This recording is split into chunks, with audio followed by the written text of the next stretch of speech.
Greetings and salutations. This is Andy Beeds, commander of the 506 Procrastination Battalion, and you are listening to the Escape Podcast. This show is recorded in front of a live studio audience. Can you pass me the maple syrup, please? One is a Grand Arena specialist from the UK. The other is a territory battle tactician from the US. Together, there are no signs of intelligent life on board. With both having played this game since launch, the one thing we are sure of is that you will be entertained. The Escape Pod Cast, a service of the Escape Pod Castaways. A weekly podcast about the mobile game Star Wars Galaxy of Heroes.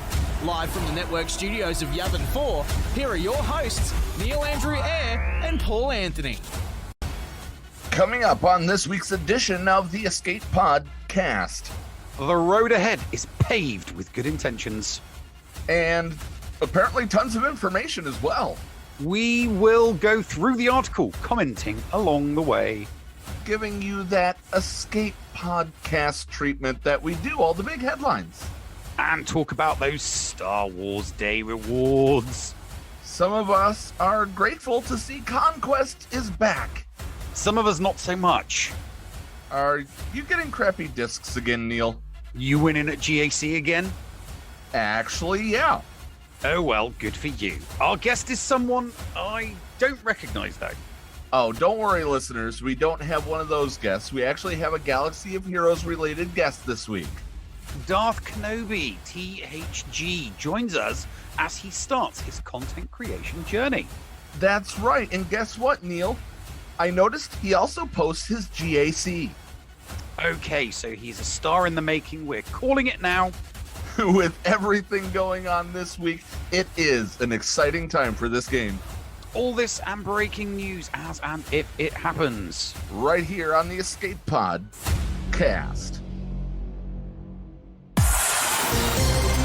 The Escape Pod Cast News.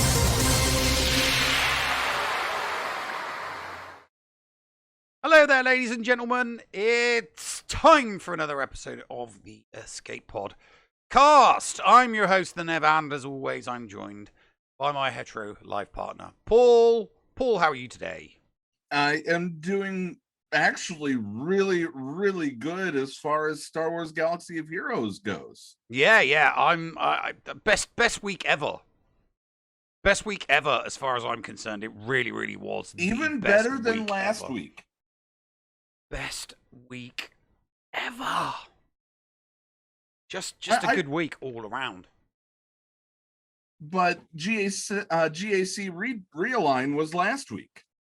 And you're saying this is better? I thought it was at the beginning. No, that was last week. Was it? All right, okay. I thought it was in the same week. All right, so we are in sync. We're not the band in sync, but we're in sync. You know, we don't have to restart the program. Okay, that's all right. All right. But before we begin, 2 items of note for the Star Wars Galaxy of Heroes community. There is 2 different kind of surveys going on right now that we could use your help on.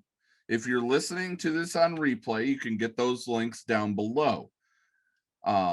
But if you're watching live on Twitch, we'll be posting this in just a second. Because Clash DOE's servers has gone away, the place where Taliana, the person who gave us all those awesome numbers, Neil, all the awesome numbers about player base and all that,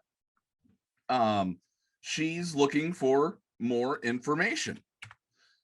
So there, I've posted it in the chat, but the survey, just all you have to do is look up numbers on your friends and shard list, and you will be able to, you can find out the information that Taliana needs to know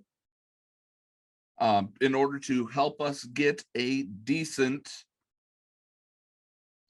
thing. So a decent spread number, and this is the last chance, if it's true, that next month is the start of the new GAC divisions.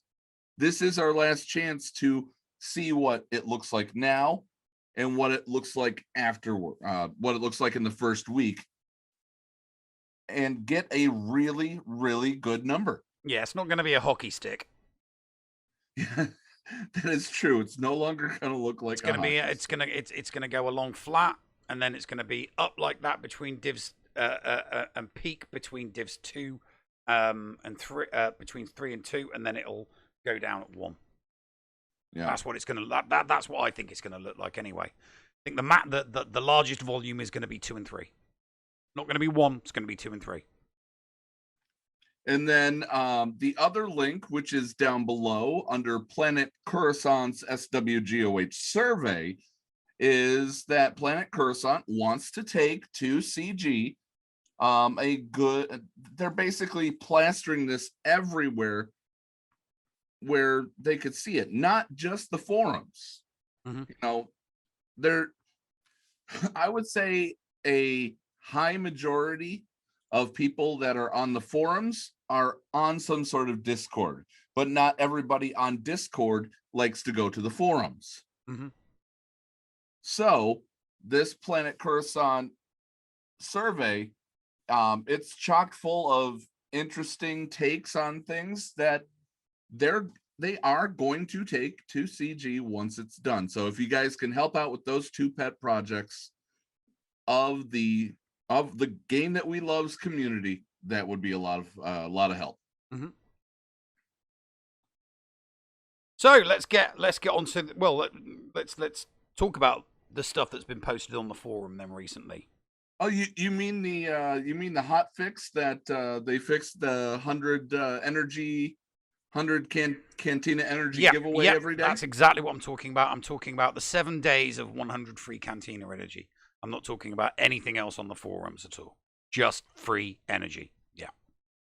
It's a great thing that we're getting all this energy, because I want to catch up with my relic material.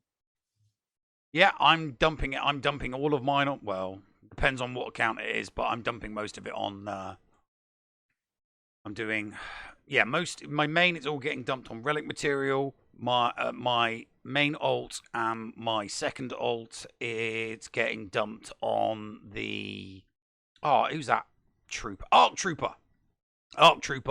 And then on my Ickle Bickle Baby account, it's being dropped on the Sith Trooper. There we go. So 7 days of farming for something that I wouldn't normally farm for, basically. Because under normal circumstances, I wouldn't get the free energy. So all that free energy is going on to something. I really do like Arc Trooper, Neil. I'm sure you do. I have no opinion because I don't have him on any of my accounts. Arc Trooper with... do you have the other clones? Oh, yeah. I've got all the other clones. Yeah, of course. Okay, so I really, really endorse Arc Trooper because of the fact that he can give his turret to another person as well.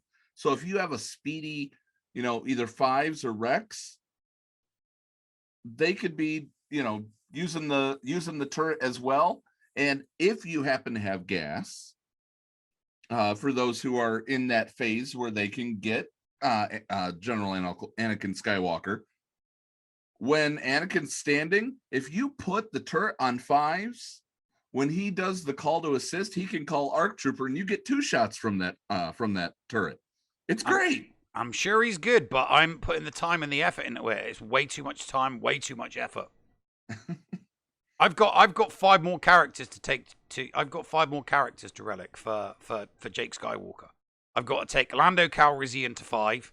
I've got to take Han and Chewie to 6, and then I've got to take Rey, JTR, and R2D2 to 7, and they're going to take forever because I don't have a lot of the. In fact, I don't have any of the 6 or the 7 materials. Relic farming for the relic material, that's all well and good, but I don't have any of the the stuff to the left. I've got stuff to the right. I don't have the stuff to the left, and I don't have the salvage to convert to get loads of that stuff. So yeah, it's going to take me forever.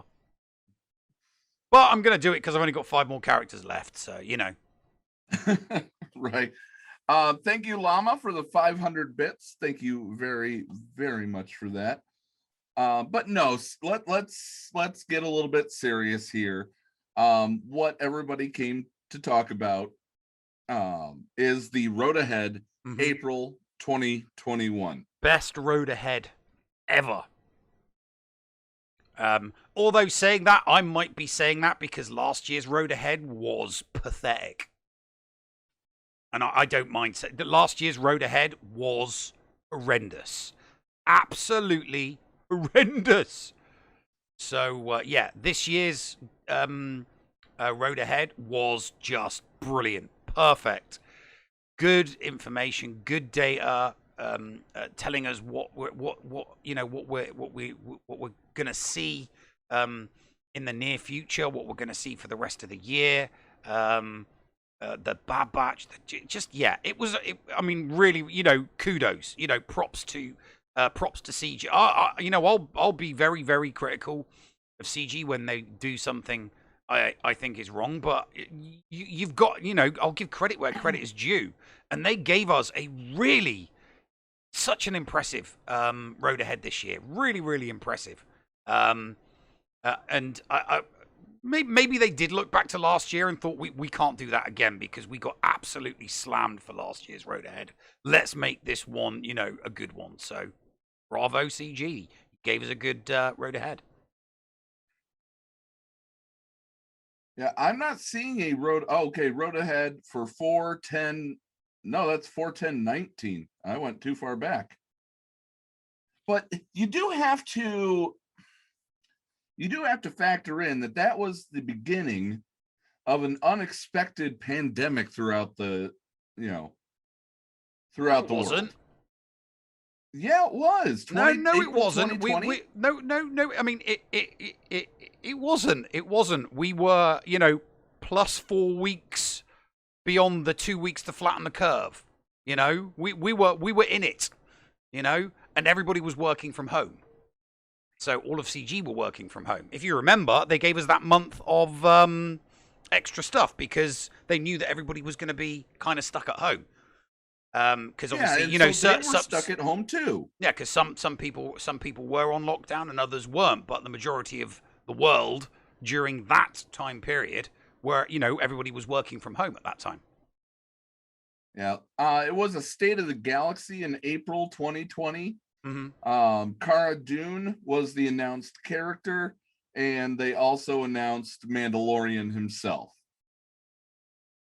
Yes, yeah, the month of play. Somebody put it. Yeah, the month of play. Yeah, it was called something like that. The month of play.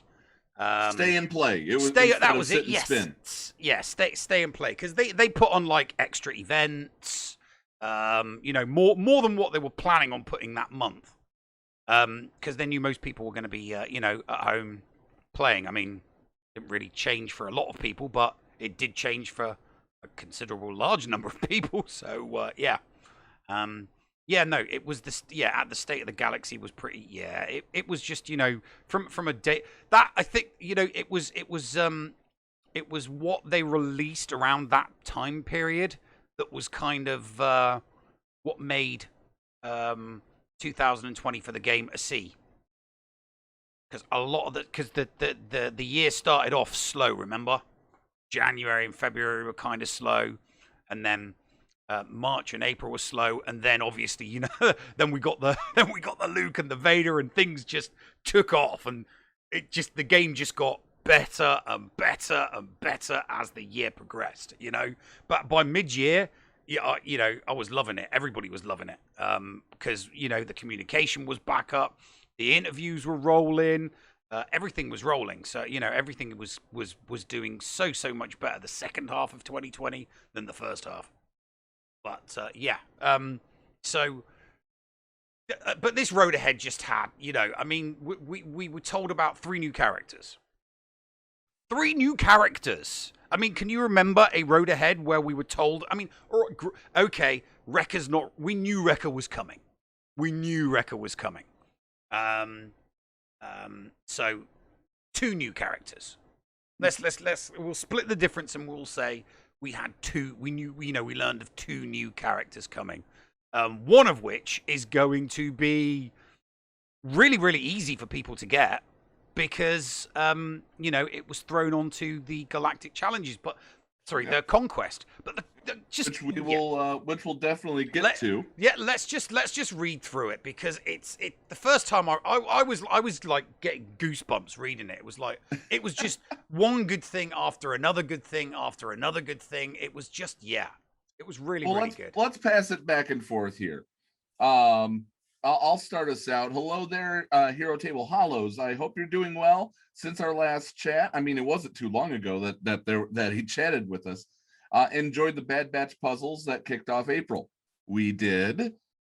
We are currently getting ready for our annual May the 4th celebration with a whole host of upcoming changes. We've got a number of important announcements to tell you about in this road ahead, so let's delve right in. Over to you, Neil. April has been an exciting month for Clone Wars fans. We have released 3 clone troopers from the upcoming show, which also begins the process of building our new Bad Batch faction. These new units have some of our favourite animations and character designs. I think you can tell that the team was committed to making these units extra special. So, a Bad Batch faction, not 4 does not make a faction. Yeah, we'll get them all. We'll get Recca, and we'll get Echo. We're going to have all 5 of them. Them all. Huh? I don't think that we're going to get them all as we expect it. So, I'm putting my, I'm not willing to bet on this, but I'm putting my proverbial, eggs in a basket here, saying that we're going to get Echo on May 4th. Yeah, no, that'd be nice. Yeah, we're going to get all, we'll receive the Bad Batch as 5 marquees. All 5 of them. We'll get all 5 of them as marquees. Because we know what we know what we're getting middle of the year. We know what we're getting in the middle of the year. We're getting a GL, so, But that's just one thing. If you notice, they've put out additional things outside of that. Sephiroth, thank you for the shiny nickel. They've started to put out things like Beskar Armor Mando and, other conquests. So they're doing things other than just endgame. So anyway, I'll read the next two lines, and then you got the next one after that. We got another reveal next week that coincides with the release of the new Disney Plus new series on Disney Plus. So stay tuned to the forums for the 4th member of the Bad Batch. Continuing with our Clone Wars era content. By the way that they put that, Neil, Clone Wars era content. Yeah. I thought they were done with it. Our 4th conquest will feature a new reward unit, Commander Ahsoka Tano. This would be Rosario Dawson Tano. Well, it's kind of weird that they're because what they've done is they've taken the honorific title that she was pretty much granted from Clone Wars Season 7, but they've given it the look of the Rosario Dawson Ahsoka Tano from The Mandalorian. Because she wasn't referred to as Commander in The Mandalorian, she was referred to as Commander in Season 7. Unless she's going to have a Phoenix tag. No, because she was Fulcrum then. Yeah, but she was commander of the of Phoenix. I just think that I just because it's just Season 7, just like the just like these guys, yes, we're getting their own, they're getting their own show, but they've kind of like based things on. Well, what we already continue to know. read, because it does say it is season 7 here. Exactly. So we've got another reveal next week that coincides with the release of new series on Disney Oh, Plus. the one under that, the one under the picture. Yeah. So here we go. Much like our Bad Batch units, Commander Ahsoka Tano is inspired by key moments from Season 7 of The Clone Wars. She is designed to be stronger than a marquee character, but not quite at the scale of an epic confrontation. We are also increasing the amount of shards you will be able to earn throughout an event. You'll be able to unlock Commander Ahsoka at 7 stars after 3 hard conquests if you are earning the maximum reward crate and purchase her shards from merchants. That is just... I mean, I'm not one of those people, but I still think that that's really, really good. So if I'm not going to be getting the maximum crate, I'm kind of like a middling crate person. That still means I'm still going to get her within inside of 6 months. Not going to take me 3 months. It's probably going to take me twice as long because I can only go half the distance, which is fine with me. That's absolutely fine with me. I'm going to have a 7-star commander just by doing just by doing that event, just by playing that event. I'm going to have a 7-star character, and I'm really, really good. I'm okay with that. The 4th Conquest event will also mark, and this is the bit that just was great for me. The 4th Conquest event will also mark some refinements to the Conquest unit cadence and how we plan to address these units in game. When we release a new unit to Conquest, we will do the following with previous Conquest exclusive units. That was the key. That first line was that when we release a new unit.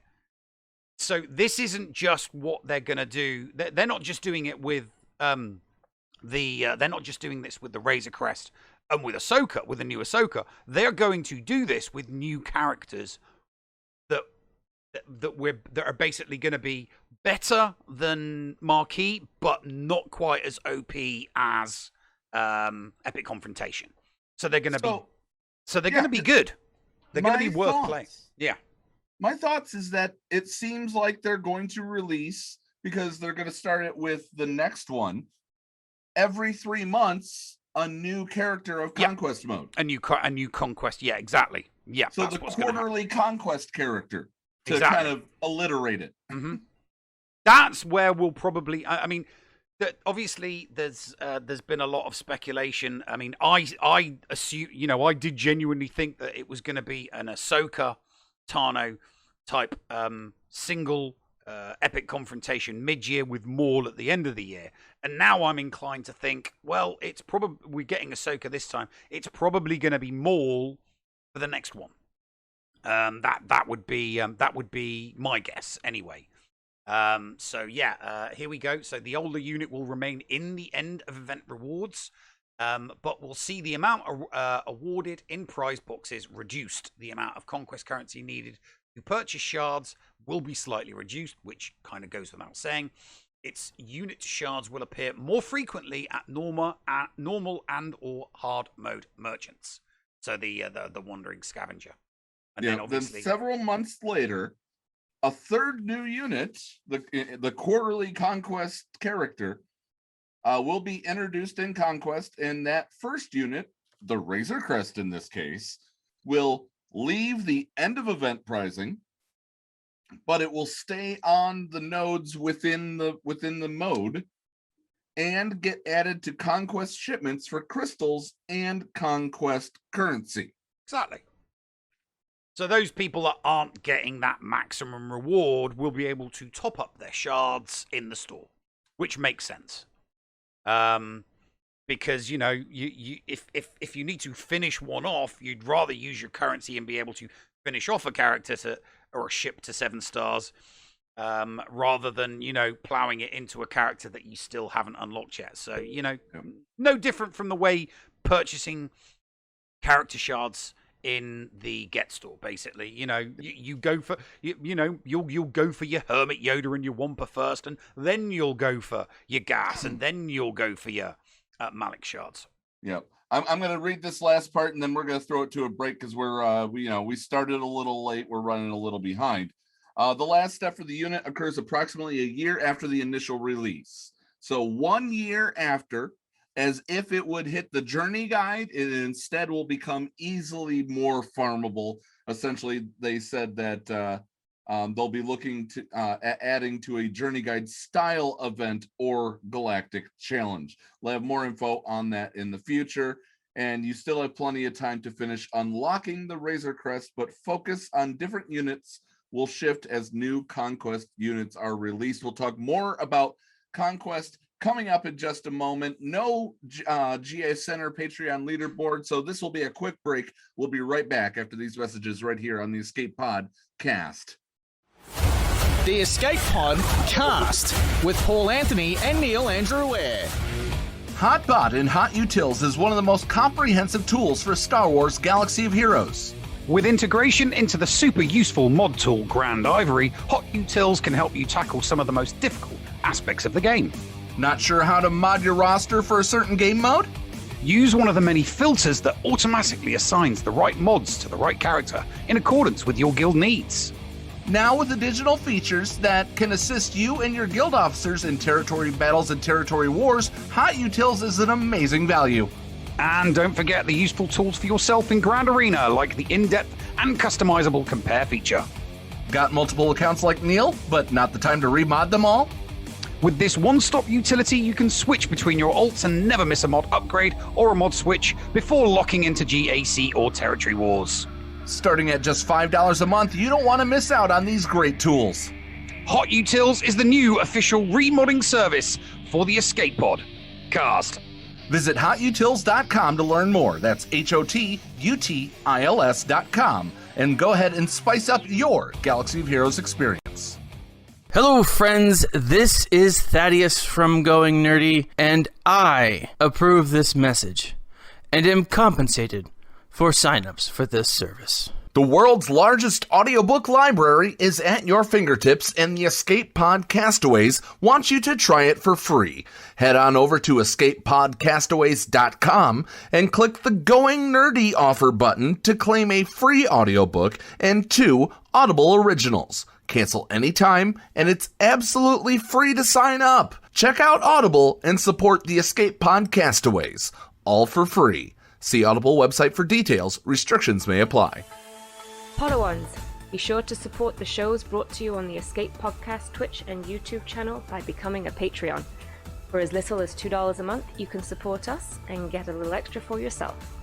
With tiered rewards including access to ShittyBill's Arena Tracking Bot, after-show access, inclusion in the GA Center leaderboards, behind-the-scenes access, and much more. There is something for everyone on our Discord server. Head on over to Patreon, that is patreon.com/The Escape Pod, and sign up today. Thank you for supporting and listening to the Escape Podcast. We want you. Join the GAC Chain Gang today. This is the commander of the 506 Procrastination Battalion and the leader of the GAC Chain Gang. I am sending out a call to action for any SWGoH content creators on Twitch who would be willing to broadcast their GAC attack rounds alongside some of our best, including Mr. Jigabachi, Dr. Zeppers, Rico 1982, and the Bounty Honeys. What is the Chain Gang, you ask? We are an amazing group of content creators who are dedicated on streaming the Grand Arena Championship attack rounds on Twitch. The idea is to provide continuous content back to back from one streamer to the next and allow the viewers to enjoy more SWGoH content, as well as enjoy the variety of streamers that are currently present in the group. If you are interested in joining the Chain Gang, please reach out to myself on Discord at AndyBeads, #7465, or you can send us a message on our Twitter page at ChainGAC. Join us today. We have your back. The Escape Pod Cast.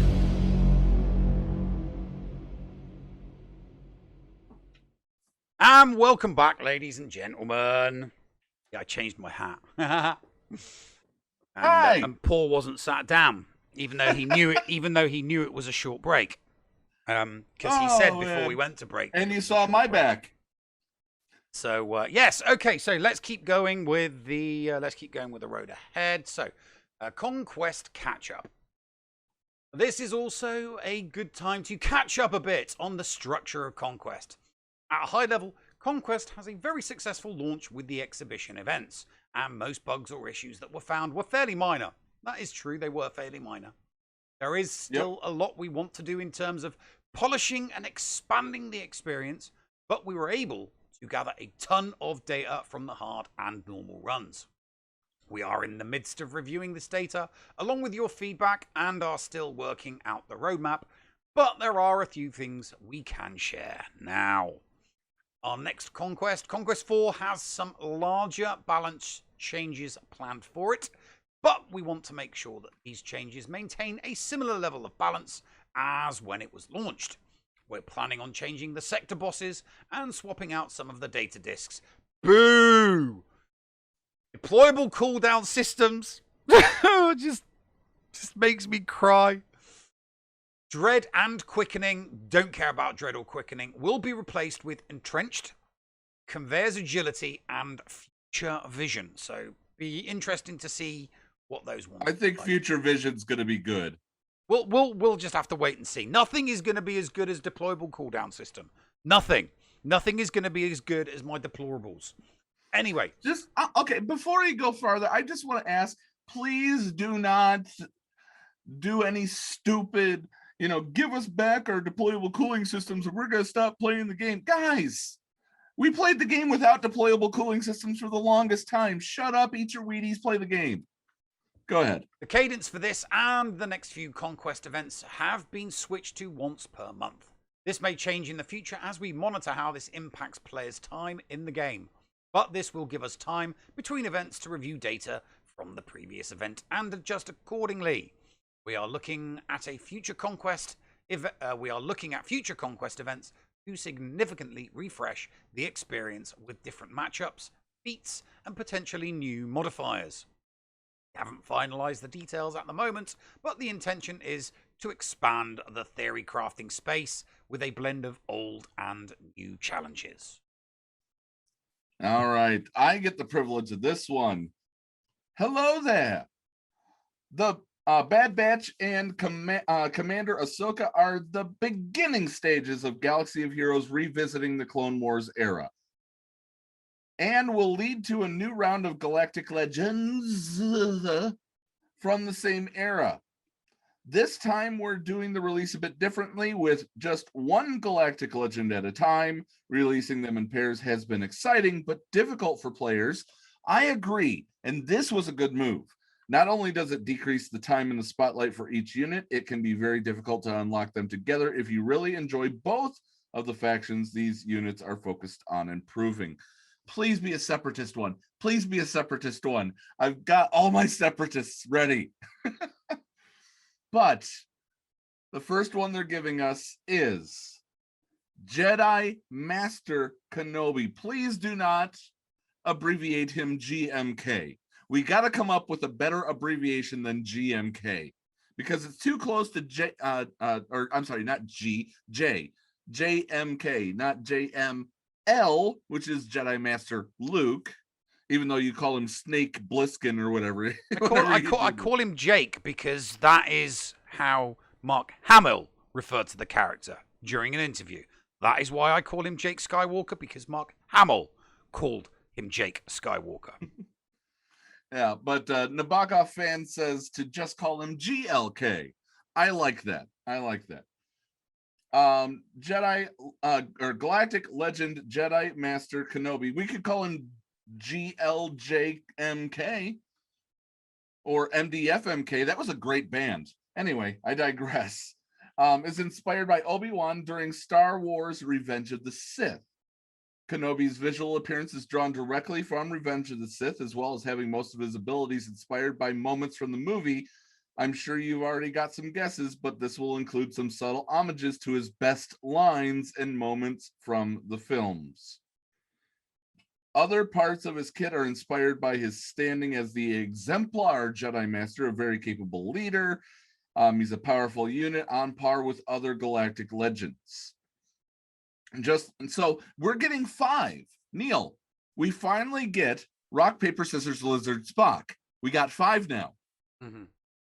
Okay. I don't care. I won't go for him. Yeah, but you are going to need. They did drop some information. The next set will be announced on 5/19. What day of the week is that?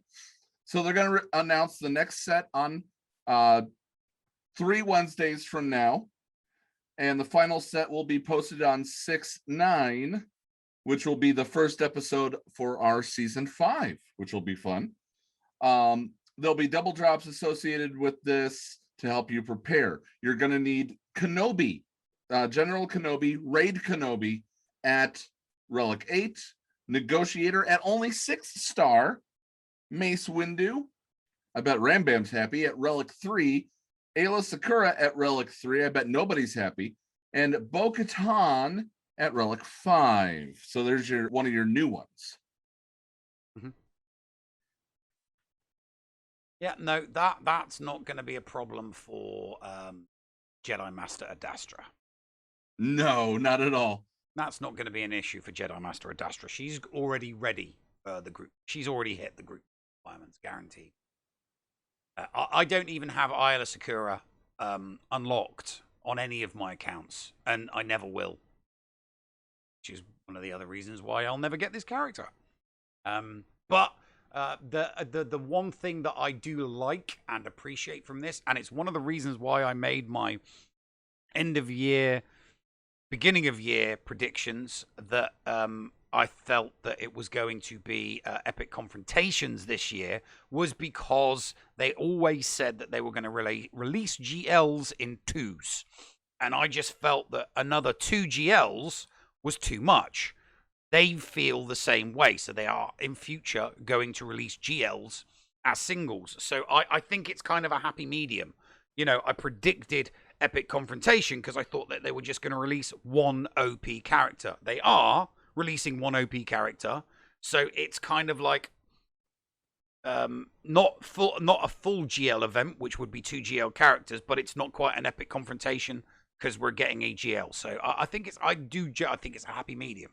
I think what CG has done there is they've come up with a really, really good, happy medium. So people can go absolute ham on getting this one GL without which one do I go for that one? Do I go for that one? I don't know which one to get. You know, it's like we're giving you one GL, just go for that one. And everybody that wants to go for this GL will. They don't have to worry about multiple characters. It's just one group of characters and then another group of characters. So everybody's going to be ready for this GL, as opposed to having to pick and choose which faction GL they want to. You know, it's not like the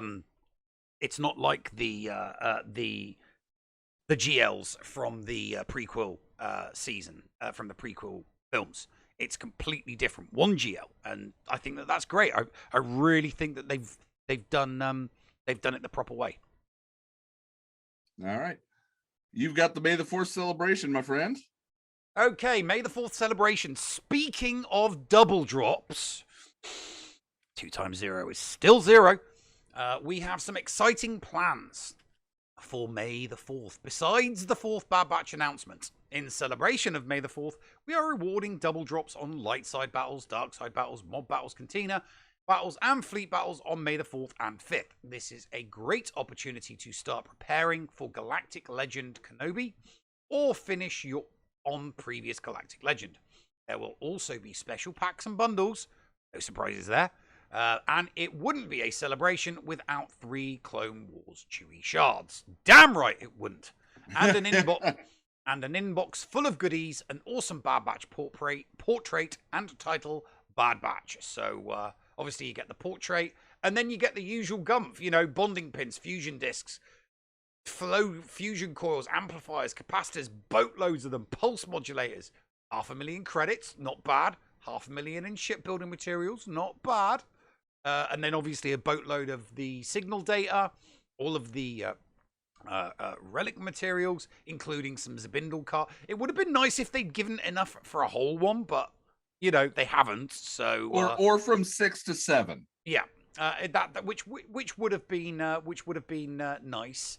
I mean, last year they gave like 10 10 shards of the Epic Confrontation characters, which was Yep. kind of a weird one. They haven't done that this year, but I mean, it doesn't matter. They've given us some Treya shards and some Razor Crest shards, some Negotiator ones, some General Kenobi and Grievous. So there's five of some pretty well-established characters, which is always nice. I mean, most people have already got them, so hey, goes into the kitty or get converted in the shard store very, very nicely. Well, obviously not. They're the not giving us a full Zeta this year. I know, yeah, no full Zeta this year, which is a little bit disappointing. But I mean, they are still giving us a load of stuff. I mean, I must admit, I'm getting a little bit the double drop thing. They always seem to go to the double drop, which is great, but 2 times 0 is still 0. I would have liked to have seen them maybe change it up this year, and instead of going for double drops, increase the drops from 5 to 8 like they have on previous occasions. I mean, they haven't done that in a while. They haven't done that in a while. It would have been nice, but they do double drops every now and then. So maybe, you know, a week or a month of increasing the drops from 5 to potentially 8. Maybe that would have been a little bit better, as opposed to double drops.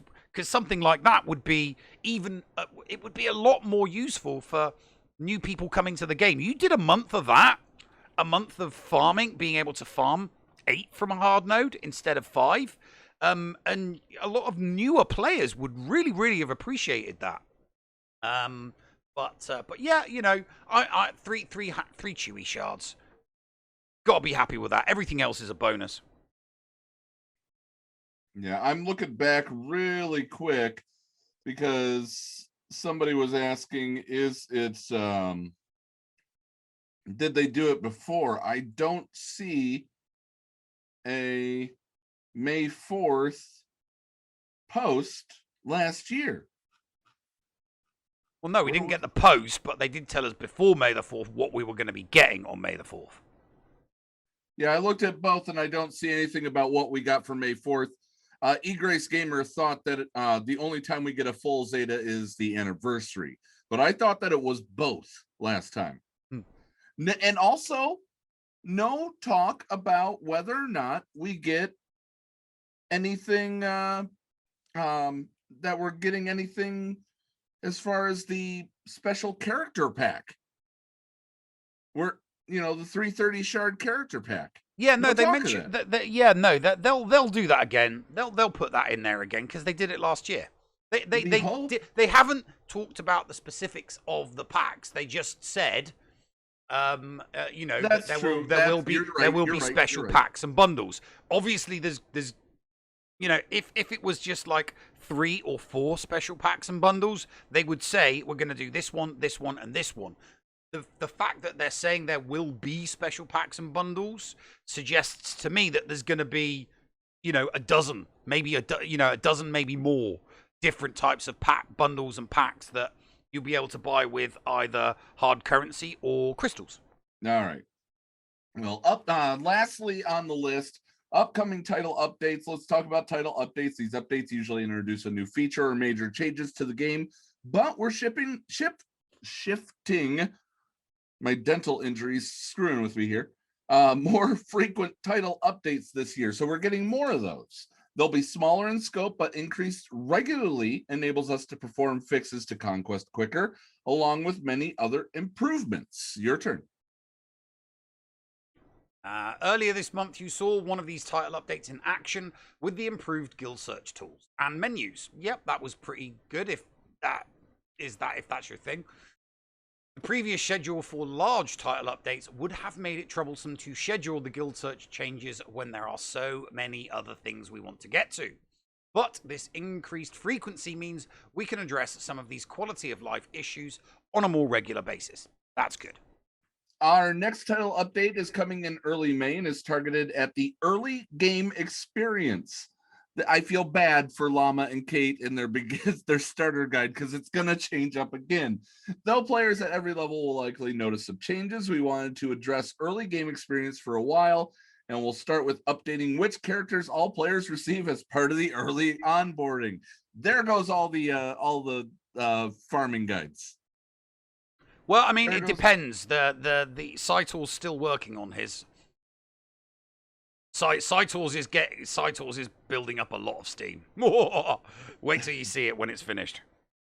All right. Well, while the initial characters in the game made sense where we were 5 years ago, we're excited to change up these characters that should be immediately recognizable for anyone with a basic knowledge of Star Wars. Yoda. As well as setting up new players for success in the early game. There will be a list of these changes in future update notes, so keep an eye out for that. Well, I'm curious.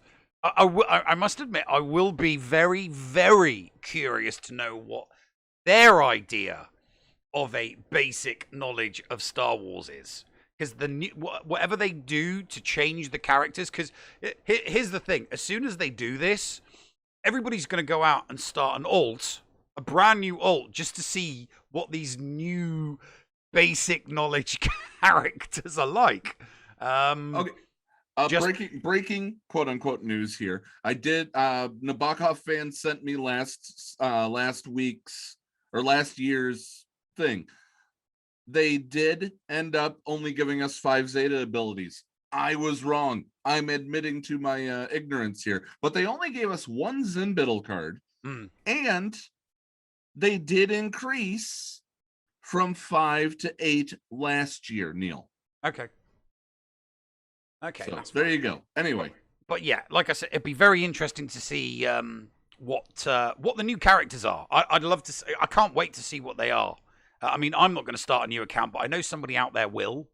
Once they do that change. When they do that change in May, one of the content creators that we know will start a new game to see what these new basic knowledge characters are that you get instead of Clone Wars Chewie, and Finn, JC. Obviously, there's that one, and there's Talia. There's the Ewok Scout. I'm trying to think what are the other ones. Imperial Guard. All those characters that you get right from the get-go. So getting rid of those and changing them for better characters that people have a basic knowledge of. I'll be curious to see what they are in May. Yeah. Okay, so even with all these improvements in the works, we are still working on larger features and big releases. These smaller title updates will target specific areas of Galaxy of Heroes that need improvement and continue to grow this game for years to come. As you can see, there's a shipload. I saw that. of changes coming to the game, and I hope you are as excited as we are for the next few months of Galaxy of Heroes. Thank you all for reading, and see you on the holo tables. I think you're reading into that too much.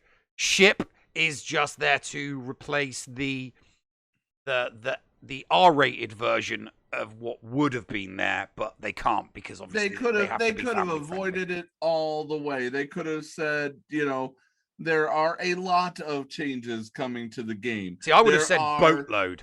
But... There's a boat.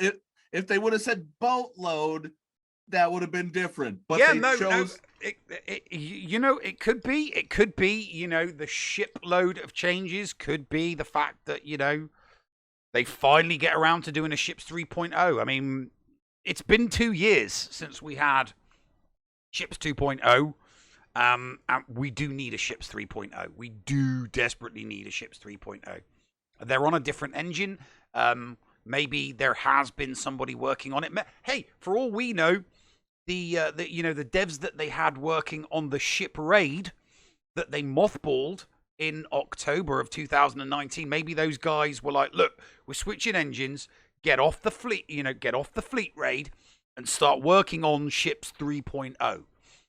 So, maybe that's what those devs got moved on to, because clearly they were working on something to do with ships. Maybe the shipload of changes coming is, the culmination of the culmination of the work that those devs were, moved on to. There's no way of knowing. You get, let's play this hypothetical question then.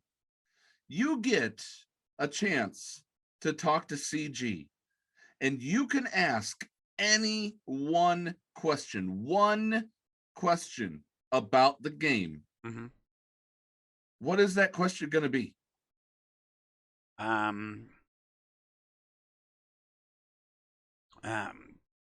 It's either going to be, why did you mothball the ship raid, or, why is it taking you so long to update ships? So somebody, I know you love your Hyena Bomber solo, and most of the community could give 2 ships about ships. See what I did there? And you would ask a ship question. Well, I would have asked a GAC question. When are you going to update the divisions? But they've already done it. So the question that I would have asked them, and that question I would have been asking them, for the past year now, it's a moot point. They've done it. So, I need to come up with a new number 1 question, and it's probably going to be, why did you mothball the fleet raid, and will it ever be unmothballed? Or when are you going to update fleet and, do a 3.0, including, ship loadouts and stuff like that? All right. For me, it's probably going to be, will we ever see another territory battle? I would love to see a new neutral, territory battle against anything, sort of like the conquest mode where it changes up. It's not all dark side themed. It's not all light side themed. I would like to see just a neutral territory battle against, I don't know exactly what yet, but that'd be fun.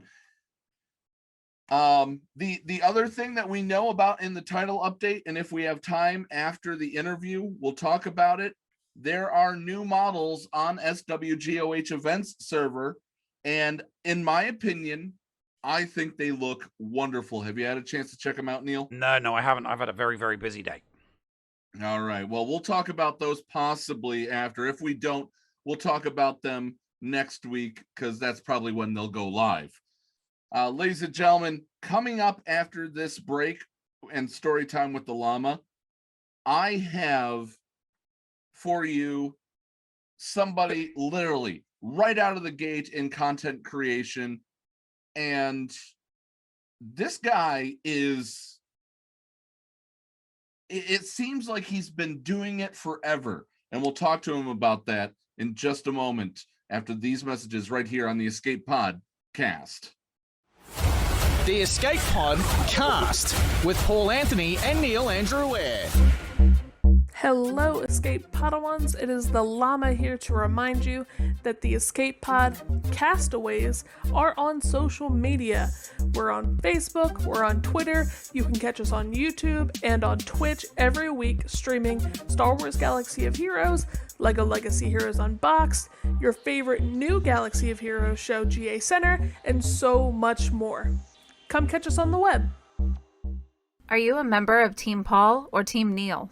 Maybe you prefer story time with the llama, or dabble in the buttery side of the Force with Biscuit Weasel. Or maybe you like the Escape Pod talents from Down Under like Heinzie and Scotty. No matter who you support, you can get one of my designs from the Escape Podcast merch store. Just go to escapepodcastaways.com, click on the merch link, and it will take you to the TeePublic site where you can support me, Mrs. Anthony, also known as Critty K.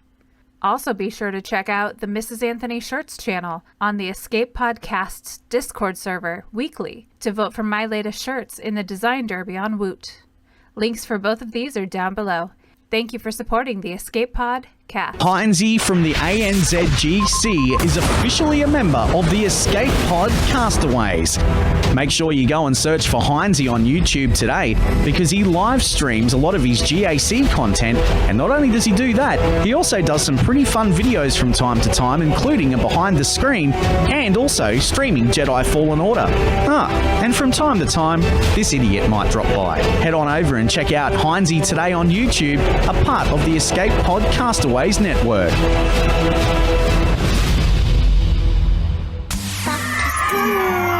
Escape Pod Cast for Kids. It's really cool. Hello, Escape Padawans, and welcome back to Storytime with the Llama and the Escape Pod Cast for Kids. This week on Starting Strategies, we are going to be covering one of the most difficult aspects of the game when you first start out. It's not the credit crunch, it's not the gear crunch, it's Galactic War. When you're a new player, Galactic War is difficult, it's time-consuming, it's annoying, and it takes a lot more effort to be able to fully sim it than some of the other aspects of the game. But it is a necessary evil because the Galactic War store credits are super essential to get some really awesome and needed characters in the game. So I'm just going to cover a couple of quick tips and suggestions that I have to help you get through Galactic War and kick its butt. The first tip I have, especially for some of the earlier battles in Galactic War, is you're going to want to be very conscious of your cooldown timer on your abilities. Those cooldowns carry through battle to battle just like your health and protection do, so when you get halfway or towards the end of the battle, you're really going to want to try and use basic abilities only to reset some of the cooldowns on your special abilities. This way, you can go into your next battle refreshed and can start using those special abilities right off the bat. Now, while the Phoenix Squad is an excellent team to take into Galactic War, sometimes they just can't get it done on their own, which is why it's important to have a second, similarly strong leveled team. That way you can swap them in and out once your Phoenix gets a little low, or if there's a counter that might be a little bit better with your second team.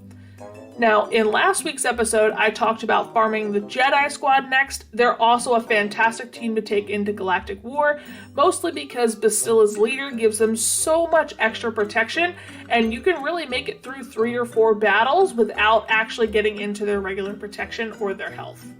But no matter which team ends up being your strongest team, you're going to want to start GW out with your weaker team. Because in Galactic War, the weaker opponents are going to be first, and then it moves into some stronger opponents. So you're going to want to take in your weaker team first to try and get through some of those weaker enemies before really wasting possible health and protection or even the life of some of your characters on a squad that might not be the most difficult and you just kind of had some bad RNG. This way, once you get to some of the harder battles, you've got your rough and tough squad ready to go. Like I said, Galactic War can definitely be a pain sometimes, but it's definitely worth taking the time, investing in it every single day to make sure you get your completions up to 50 and you can just start simming it every day and it becomes a non-issue. Plus, it can be a cool kind of sandbox mode or a test for your teams down the line. If you have a team that can make it all the way through Galactic War without any characters being eliminated or losing a battle, that's kind of how you know your team is at a fairly good strength level and you can use it in things like Grand Arena. That's all for me. Tune in next week for more story time with the llama and the Escape Pod cast for kids. HotBot in HotUtils is one of the most comprehensive tools for Star Wars Galaxy of Heroes. With integration into the super useful mod tool Grand Ivory, HotUtils can help you tackle some of the most difficult aspects of the game. Not sure how to mod your roster for a certain game mode? Use one of the many filters that automatically assigns the right mods to the right character in accordance with your guild needs. Now with additional features that can assist you and your guild officers in territory battles and territory wars, HotUtils is an amazing value. And don't forget the useful tools for yourself in Grand Arena, like the in-depth and customizable compare feature. Got multiple accounts like Neil, but not the time to remod them all? With this one-stop utility, you can switch between your alts and never miss a mod upgrade or a mod switch before locking into GAC or Territory Wars. Starting at just $5 a month, you don't want to miss out on these great tools. HotUtils is the new official remodding service for the Escape Pod cast. Visit HotUtils.com to learn more. That's HotUtils.com. And go ahead and spice up your Galaxy of Heroes experience. Receiving incoming transmission.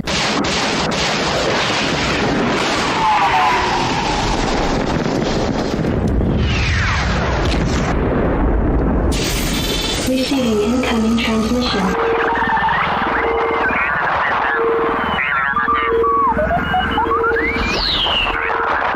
Receiving incoming transmission.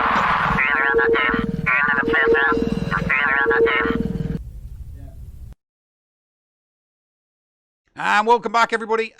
This week, we don't just have a brand new guest that's never been on before, but we have a brand new content creator. So, Paul, you have the honors. Yes, ladies and gentlemen, we know all about all sorts of the other content creators that have been out there for a while, but it is an absolute gem when you come across somebody dipping their toe in the water and they look like they've been doing this forever. This guest is extra talented. He's right here in the Central Time Zone along with us, Neil. He's always been a Star Wars fan, and he likes to read or listen to the books. I'm sure you'll get into that, Neil. Mm-hmm. He's always been fascinated with sci-fi and the dark side of the Force. And, you know, we've talked a little bit, and this is the beginning, I think, of a wonderful friendship. Ladies and gentlemen, it is my honor and privilege to introduce to you Darth Kenobi THG. What is going on, Kenobi? Hello, not much, man. You know, like you said, just out here trying to create some new content. Hopefully, you know, be good for everybody, and you guys will continue to like it. You know, I'm glad you like it, so I'm trying to get everybody else to like it. Well, your initial videos that you put out have been how the First Order can take down CLS. Right. And the way that you presented it is literally what people need to see nowadays. Right. So you already trapped lightning in a bottle. I hope so. You know, I want to, you know, present it in a way that people like it. You know, I think one of the main reasons, you know, people get on YouTube is for information, but I also think one of the main reasons they get on there is also for entertainment. You know, so if I can try to do both at the same time and, you know, entertain, that's where I would like to be, you know, but I'm still trying to get there, you know, and I've given enough time. Like that was pretty, like I said, the one you saw, I was like my first video pretty much, besides just a few GA streams I have going, you know, so given time, I'll get there, you know, so the first year is always the most fun. Right. The first year is the most, my first year of content creating on YouTube was the most fun because it's new and it's exciting and you're bringing something new to the table. As opposed to the regular content that, you know, people love and enjoy watching from established content creators on YouTube. So, you know, it's new, it's fun, it's exciting, and just roll with it. The first 12 months are the most fun. So, you know, normally, and Neil, you and I are both guilty of this. When people start streaming, you could see their living room or something. Yeah. You know, you could see shelves behind them with awesome Star Wars memorabilia, which is awesome. But you started out with a green screen. You started this all out, and we're gonna get to this in just a moment. Your production value was there right from the very beginning, from, you know, you're less than a month ago. But before we get into the channel itself, let's help people get to know you. So, Kenobi, what is your current GP? My current GP, it was funny because I was thinking to myself, oh, okay, I'm still in like division, I believe 3 or 4 with the new updates that are coming, because I was like right at 6.3 or 4 million. And then I think I upgraded Emperor Palpatine's ship, and then I was over 6.5. So I was like, dang, okay, I'm moving up. So I'm at about like right at 6.5 million that I've got there. So you'll be the new Div 3. Yeah, I But believe not because well, that's not three, for right? that long. Not you won't be Div 3 that long. Right. You'll be Div 3 for maybe 1 month. The standard incremental GP increase for someone that does competitive GAC is around 150 to 200k a month. Most people will pile on to their accounts. From a Div 1 point of view, most people pile on 150 to 200k. So if you're at 6.5 now, maybe by the start or halfway through the first month of the new, you'll be hitting that Div 2 threshold. Right, because what was the Division 2 threshold? The old one or the new one? The new one. Oh, the new one is 6.65. Okay, yeah, I'll be there in no time. I won't even notice it. Yeah. So you literally this 1 month, this final month of the old system, you might blast through that. If you're at 6.5, maybe for you finding the 1.6, the 1.15 100k isn't gonna be that difficult, especially if you're doing things to improve Sith fleet and your Emperor Sith team. Definitely, I agree. Especially because I'm gonna be working towards that new GL they got coming out, man. Because I want them. I'm hoping they don't have too many steep requirements. Like if they pull something like Cam, I'll be pretty upset, because that's pretty. I have him unlocked, but I got a long way to go. He's like barely unlocked. So if they do something with Cam, it's just heartbreaking. If they do Cam, they'll put him in the store. I've been said that Watt and Cam are going into the store. That would be nice. That's what I think. You never know with CG. Well, I would hope so. So the next question, Neil's always too afraid to ask, if you will, because he doesn't want to be heartbroken. Are you free to play, or have you dabbled some money, or do you currently spend? What's your account story? Well, I'll say it's off and on. I like to consider myself free to play, but I don't know if in most people's criteria I fit in that. Every now and then, I'll spend a little bit, not too much though. Like I'll spend, about 20 here, 10 there. Oh, so you're a minnow then? Yeah, sure. Yeah. So, like if we get a marquee and there's a pack in there to take it from 3 to 4 stars, you'll dip your toe in. I'll probably do that. Yeah.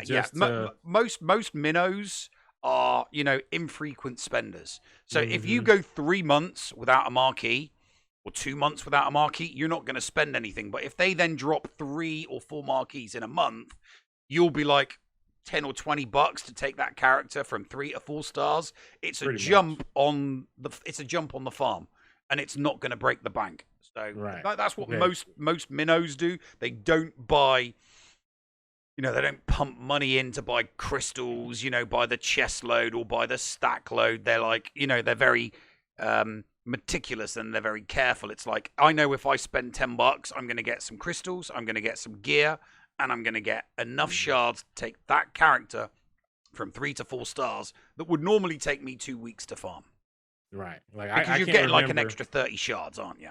Right. Yes. And that's like you said, to get that extra jump. And that's what I'll do it for, because if you wait until it comes out and you can actually farm it, those extra 2 and 3 shards, at a time, sometimes 0, feels like it takes a long time. So I'll just pay that little extra and, just try to get the extra jump. Like I said, the last time I spent the $100 for the biggest crystal, I can't remember. It was probably sometime around this year or last year or something like that. Same thing with the $50 crystal box. So it's been a while since I've just whaled out. I'll spend money, like you said, on that, or if I'm trying to finish out maybe like a couple pieces on my G13 that I'm farming for my GL. Sometimes I'll just go ahead and you drop out a little bit because I get impatient, so I'll spend that little 10 or 20 there, on some crystals to kind of finish out so besides that, I don't consider myself, I'm not, especially not a whale, but yeah. So, free to pay to play.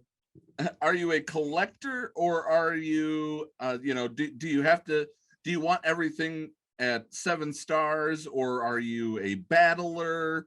But what's your style of play? If people are going to come to your channel after hearing about you, what are they going to expect? Okay, I don't think I'm a collector. There are characters I like that I probably haven't geared up, or maybe I have geared them all, because most of the main characters are usually, for the most part, good now. So I have geared up most people. So if you come to my channel, I'm usually gearing up the necessities, the things you need, especially to stay relevant in GAC, because that's the part I love. I love GAC. I love being good at GAC, because there's one point in time where I was really bad and I couldn't figure out why I kept losing. Like, man, I took it all as teams and I thought I did it pretty good, but I still lost. So after I reevaluated and started changing up some things, I at least like to consider myself pretty good at GA. So I try to keep my roster pretty much GA relevant, and that's usually most of the main tunes, usually the newer tunes coming out, the ones, you can counters you need, things like that. That's usually where I try to focus my roster at. Like even Mando, or Bando as they call him now, I have him, and he's not the best character, but in GA he works, he works for me a lot. I was having problems with, I know, Night Sisters. GA was like, the Night Sisters was like I could never figure out how to beat your Achilles. Night Sisters was your bogey exactly. team. Yeah. Night Sisters to you is Padme to me, but go ahead. they were my, like you said, Achilles heel, and I just seemed like I would lose to them every time, no matter what team either. And I'd be like, man, everybody just blows through my Night Sisters. So even now, Bando, he takes those guys out real easy. But most people don't even put him on D now. But he can take out people like Grievous. And just having that one extra team to take out Grievous with, instead of using a guy like Jedi Knight Revan, which is a pretty expensive team. Or I haven't tried to use the Night Sisters on them, because I don't think mine are there yet. I mean, I have some pretty good Night Sisters, but I'm probably missing like at least one character to do it with. So to be able to use Bando on somebody like General Grievous is helped my GA out a lot. So that's about where my, like I said, my roster is focused, just pretty much GA centralized. Neil? Yeah. So how fluffy is your bottom? Like, how many 7-star gear 8s and 9s have you got in your roster? I mean, have you been, like you said, you were playing a lot of Grand Arena, you weren't winning, so you started to focus and hone your roster so that you could be more successful at Grand Arena, and that just makes me think, because you had to spend the time and the resources and the effort to focus your roster, that maybe you had a fluffy bottom that was causing the mismatches, and maybe you were getting matched up against people that you thought were equal to you, but they might have been a little bit better because you had squads in the 60s or the 70s or the 80Ks. Well, I'll say I do have a lot of geared up characters, or most of the characters are 7 stars, just because I've been playing pretty much since launch. So I'll say that I have a lot of or 7-star characters. Most of them probably aren't geared up. I don't think I'm that fluffy. When I was losing at GA, I don't think it was because of my roster. I'll say that. It was just my strategy wasn't right. I wasn't putting the right strategy. Like now I'm like a heavy defense guy. I'll put some heavy teams on defense, and I know enough counters to be able to go on offense and usually carry it out. Every now and then I don't full clear because I put so much on defense, but usually when I do that, the other guy can't full clear me, and I'm okay with that. Most people like to just full clear, but I want to win. Oh yeah, and when you're you play the it sounds like you play the way Fortmore plays. Fortmore likes his D. Yeah. Fortmore plays to win, so he plays very, very solid defense. He doesn't care about getting the full clears. He doesn't care about the banners. He cares about getting the win and keeping his win streak going.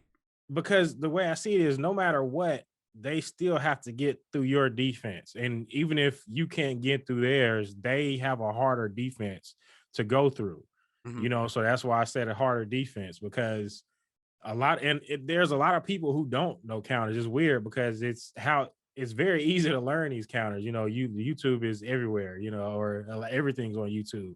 So, once you take even 30 minutes, to learn a couple counters, you climb an arena, ask somebody to help you in an arena. Once you learn these things, it's very easy, to do that. And like I said, stick your other teams on defense. My GAs are, I might lose once or twice usually in my GAs, and usually it's because I did something stupid. It's usually my fault. Yeah, we've all been there. All the RNG gods have smited you. Man, don't even bring up just that part, just where RNG is just totally off and you just like, what is going on here? So yeah, the dodge meta in Fleet is just killing people at the moment. It's absolutely destroying people in GA at the moment. Right. So let's jump back into why you're streaming, the entertainment value that you're doing here. But by the way, I noticed on some of your earlier streams, let me reach down here in the storage compartment, that you have a friend of mine hanging around there, a Kowakian monkey lizard of your very own. I do. We can both. So is that actually SB Crumb for you, or have you given him a name? Well, I don't want to give it away yet, because I want to do, that's what my channel is going to partly be. I want to do kind of parodies and things like that have to do with Galaxy of Heroes. And, when they come out and within the forums with new things like they did with the road ahead, I haven't had the time to do the video, but like I'm probably about to start trying to do one with everything they dropped here. And like I said, make it fun and entertaining, not to just where you might just be reading it out and just gathering up the information there, but also getting that information with some type of entertainment value with it. Maybe get a few laughs in here or there, if I can do that's my goal. That's what I want to do. I can tell you, I've been wanting to do this for I don't know how long, but I'm just now getting into it. I know they say why now? I don't know. I've been gathering up things slowly. The main reason I'll tell you was the PC. I had a really not good laptop that, like when I streamed on my laptop, my CPU usage was all the way at like 90%. Like I could barely do anything. I couldn't do anything. So once I was able to actually get a PC and that could handle the things I wanted to do, that's pretty much the main reason. I know they say just get into it and, make the content you want to make, but that's the thing, content I wanted to make, I kind of needed more to do, and I didn't just want to get out there. Although I will say, yes, it probably would have been more beneficial, because again, that's what they say, just get on YouTube, start making videos and, try to make yourself discoverable. I didn't feel comfortable. My wife tells me all the time, I'm like either in it all the way or I'm just not at all. And it kind of is how I am. I've never really noticed it until she told me.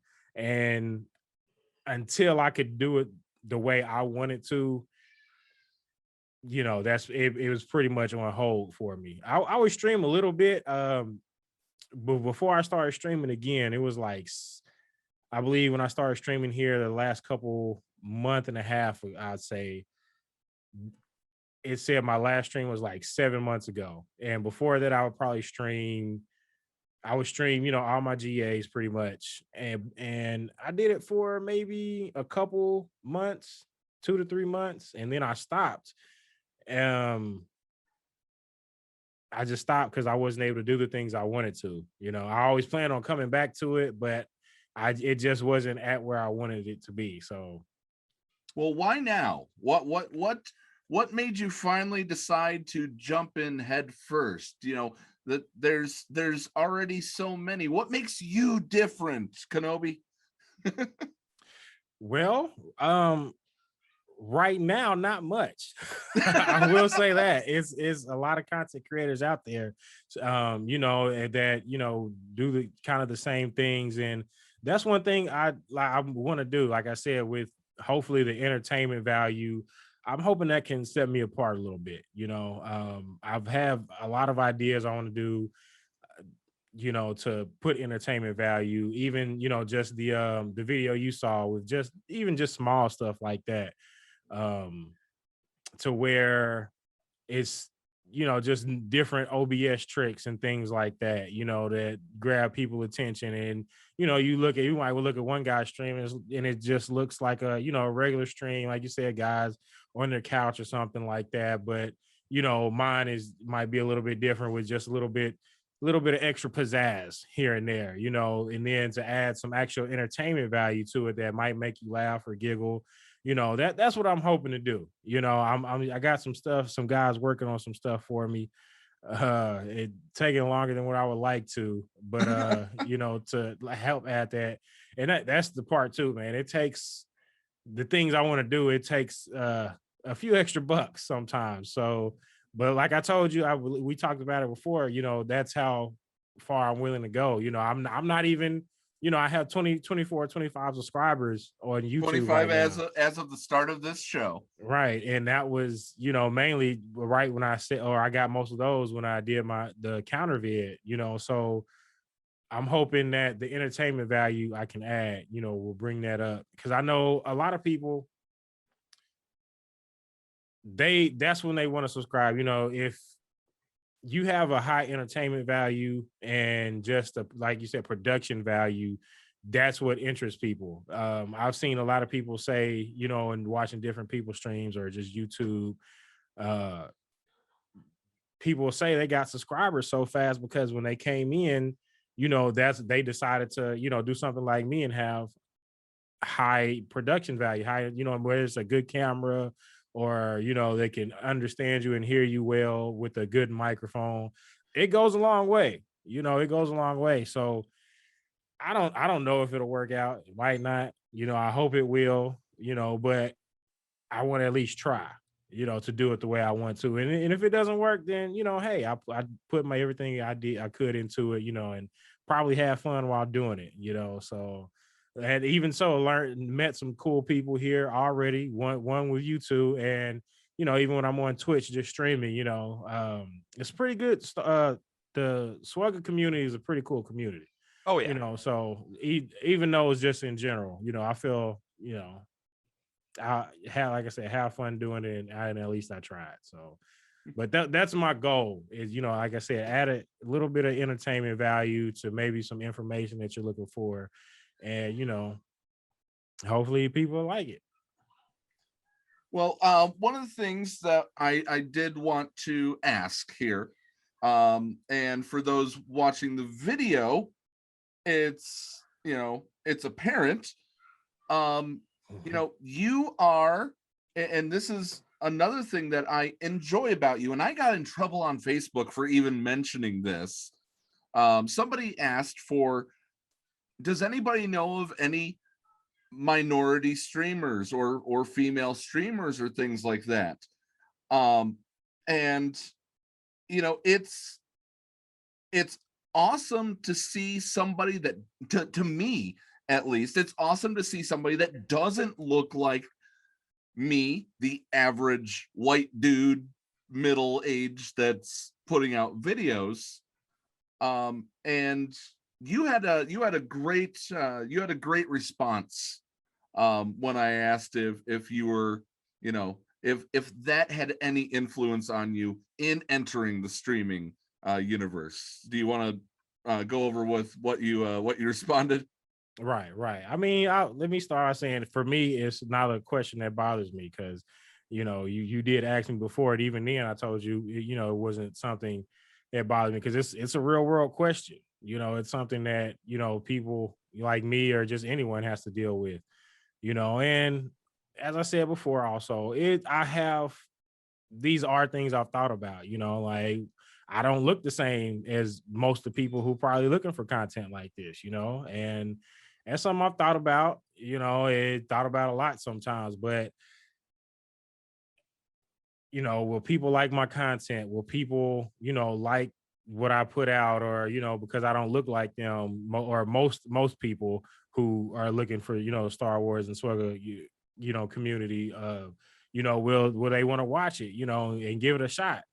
But again, as I said, also, these are probably a lot of the same questions that just any content creator has, just it's not just being a minority, just, I'm pretty sure any content creator before they start, have these same questions. So, I try my hardest to put those kind of things aside because that's just your mind and your mental trying to mess with you. And, hey, you can't do it. No, you're not good enough. But hey, I'm just gonna try it anyway, and like I said, hey, if you like it, hey, cool, give me a like, follow on Twitch or subscribe on YouTube and a like, write a comment, help me out, and if not, hey, just keep moving, it's people on YouTube that I watch, and I might not even be subscribed to them, but I'll watch them and oh cool, and just keep going, and it might even start out that way, where I'll watch somebody and not that, and then I'll keep seeing their videos and like, okay, it kind of grown on me. So, I try not to let it bother me too much, and I just gonna do the things that I want to do. And like I said, hopefully if you like it, you like it. If not, hey, keep it moving, and just go from there. But as I said, also, man, the Galaxy of Heroes community has been nothing but cool to me, Right. Since I've been streaming, I haven't had anybody, at least openly, come at me, incorrectly or anything like that. They've all been friendly, I love it. I've always hear people say, and I'm one of them that say it too, that we have one of the best communities out there, just the SWGoH community, and I love it. I've enjoyed it already. It's so I try to put those doubts and things behind me as far as the question you asked, and just keep on trucking, man, because that's all I can do. If anybody does come at you incorrectly, you let the Escape Podcast know. We'll send the Padawans after them. But I'm going to give an example that every single content creator has a common love. And when I asked you this question, and this is going to be the last question except for the call to action. By the way, I'm being told that you're already up 10 subs by the start of this interview. Awesome. Nice. I appreciate it. I appreciate it to whoever has. But what I'm going to say nice is content. New canon or old canon. I'm right now reading the new Thrawn book right now. I'm excited about it, but Neil is about to judge you by your answer if you like Legends or if you like extended universe. Don't call them Legends. It's the extended universe. Exactly. All right, Kenobi, go ahead. What's your answer? What he said, extended universe, because as far as I'm concerned, it's all still real and part of the Star Wars universe, man. There's only one canon. And it's the extended universe. So old canon, whatever you want to call it. That's where I'm at mainly. But you got me there on the Thrawn. But the Thrawn got me from the old canon. He is after Vader, probably my favorite bad guy. Like of anything, not just, But he's not a bad guy. That's the thing. Like he's not really a bad guy. He's a bad guy because he's part of the Empire as far as Star Wars is concerned, but like he's, in the new canon books, he tries to not to hurt anybody if he doesn't need to, as far as the Empire goes, they're always trying to kill somebody, hey, just do it, get it done. But Thrawn is like, no, not if we don't need to, so I've read or listened to, I won't say read, because I'm I drive as my work, so I'm able to listen to things, of course, way easier than it is to read. So most of the audiobooks or the books I've read, I won't say most, all, I'll say all. Let me not even do that. Have been audiobooks, and they're very entertaining. I would say I try to put whoever is willing to listen to Star Wars audiobooks onto an audiobook because they're great. I believe I've heard you guys endorse them. Audible, man. Audible audiobooks for Star Wars. It's like a movie. It's just like a movie in your head. That's all it is. You know, I can see it all going on right there. They have the lightsabers going here and there, you know, blasters, ships. You know, the you can put Tarkin book is one of the very, very best produced ones, in my opinion. I haven't gave that one a shot yet. I keep coming back to it. I have it on my wish list or whatever you call it on Audible, but I haven't read it yet. Most of them that I've read are, like I said, Jedi versus Sith, because that's the part that gets me in Star Wars. And you know, things like Darth Bane. Oh man, like his trilogy and Plagueis. That's the first one I read, and when I read that one, it was like I was just consumed by Star Wars audiobooks, especially the dark side of it. So yes, definitely probably old canon, but there are some new canon ones that I like. All right, Neil, any other questions for our guest? Favorite extended universe book?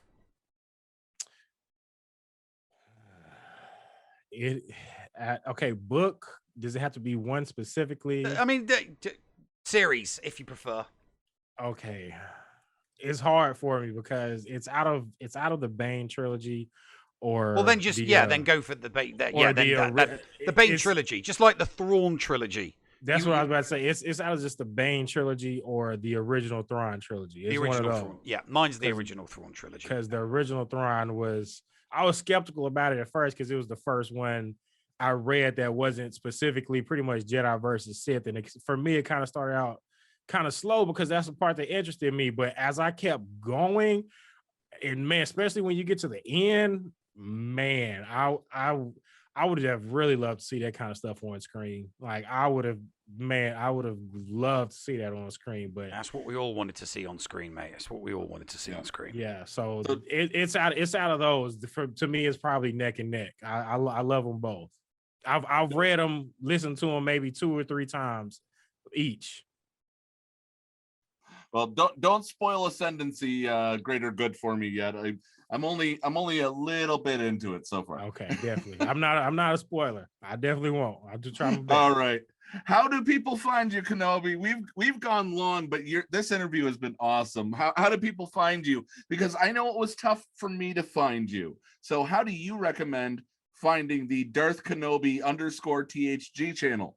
Well, right now you can find me pretty much like that on YouTube. Very little content right now on YouTube though, just a couple counter vids and a couple, GACs. And right now I stream on Twitch also, and on Twitch it's the High Ground. DK, it's the opposite instead of THG, because that's what the THG stands for, the High Ground. So I stream here on Twitch. My GACs, I haven't done this one. I'll probably do it sometime tomorrow, probably earlier. But on Twitch, it's the High Ground _DK. So it's Twitch, the High Ground _DK, and Darth Kenobi THG on YouTube. I've started a couple other ones. Yeah, Facebook. That's, I believe, the High Ground THG, but I haven't really started putting content on it as well. So I'm hoping to start to ramp up my content here real soon, and getting all that stuff out. So I appreciate you guys for having me on. It, like you said, it's been great. I thank you guys. All right. So we started a little late, so we decided we'd make the interview go a little bit longer because of how great this guy is. Check him out. YouTube, his stuff is great. He is able to be subscribed to on Twitch. So make sure that you go take care of that as well. Show this guy some love. Thank you so much for taking a Friday evening for us. Coming up after the final airing this month of the current episode of Helly and the Noob, we will get into Patreon's choice and wrap up the show. It's been a wonderful one so far. Neil, push the button. You will. You got it. the Escape Pod Cast with Paul Anthony and Neil Andrew Ware. HotBot in HotUtils is one of the most comprehensive tools for Star Wars Galaxy of Heroes. With integration into the super useful mod tool Grand Ivory, HotUtils can help you tackle some of the most difficult aspects of the game. Not sure how to mod your roster for a certain game mode? Use one of the many filters that automatically assigns the right mods to the right character in accordance with your guild needs. Now with additional features that can assist you and your guild officers in territory battles and territory wars, HotUtils is an amazing value. And don't forget the useful tools for yourself in Grand Arena, like the in-depth and customizable compare feature. Got multiple accounts like Neil, but not the time to remod them all? With this one-stop utility, you can switch between your alts and never miss a mod upgrade or a mod switch before locking into GAC or Territory Wars. Starting at just $5 a month, you don't want to miss out on these great tools. HotUtils is the new official remodding service for the Escape Pod Cast. Visit HotUtils.com to learn more. That's HotUtils.com. And go ahead and spice up your Galaxy of Heroes experience. Does your guild want to tap into their full potential in Star Wars Galaxy of Heroes? Yeah! For as low as $1 a month per guild member, your guild can unleash the power of the game in ways you never thought possible. Ooh. Track your arena movements, guild progression, and much, much more. Contact ShittyBill and get one of his shitty bots on your server today. Just look for him on our Discord server and tag or message him for more information. The link for our server is below in the description. Shitty bots, don't let the name fool you. Podawans, be sure to support the shows brought to you on the Escape Podcast Twitch and YouTube channel by becoming a Patreon. For as little as $2 a month, you can support us and get a little extra for yourself. With tiered rewards including access to ShittyBill's Arena Tracking Bot, after-show access, inclusion in the GA Center leaderboards, behind-the-scenes access, and much more. There is something for everyone on our Discord server. Head on over to Patreon, that is patreon.com/The Escape Pod, and sign up today. Thank you for supporting and listening to the Escape Podcast. And now time for something completely shameless. Hello? Hello? This is so weird. I appear to be standing in a void. There's literally nothing here. It's just me on a white background. It's almost as if Linux got super lazy with this episode and just decided to leave the background blank. Well, I just can't stand around here for the next 10 minutes doing nothing, you know. Come to think of it, what was it that Linux used to say? Yes. A journey of 1,000 parsecs begins with a single step. Might as well start walking and see if I can find my way out of here. Speaking of which, I wonder where here even is. Hello? And we're walking, and we're walking, and we're walking, and ow! It appears that there's a invisible wall on this side of the screen. Well, if stage left is blocked, maybe I should try walking in the opposite direction instead. Wow, what a desolate place this is. There's absolutely nothing here except for a never-ending sea of emptiness. At least I could feel myself moving. It's almost like those old-school side-scrolling video games Linux and I used to play. You can move to the right, but you can only go back so far to the left before you hit a wall and are blocked from going backward. This place must be running on 8-bit gaming hardware. Whoa, finally! The void is giving way to a landscape. Still, this is kind of weird. And speaking of weird, this whole talking to myself thing is starting to scare me a little, but I guess someone has to describe what's going on to our audio-only podcast listeners, right? Seriously? 2 rimshot sound effects in a row, Linux. You really got lazy with this episode, didn't you?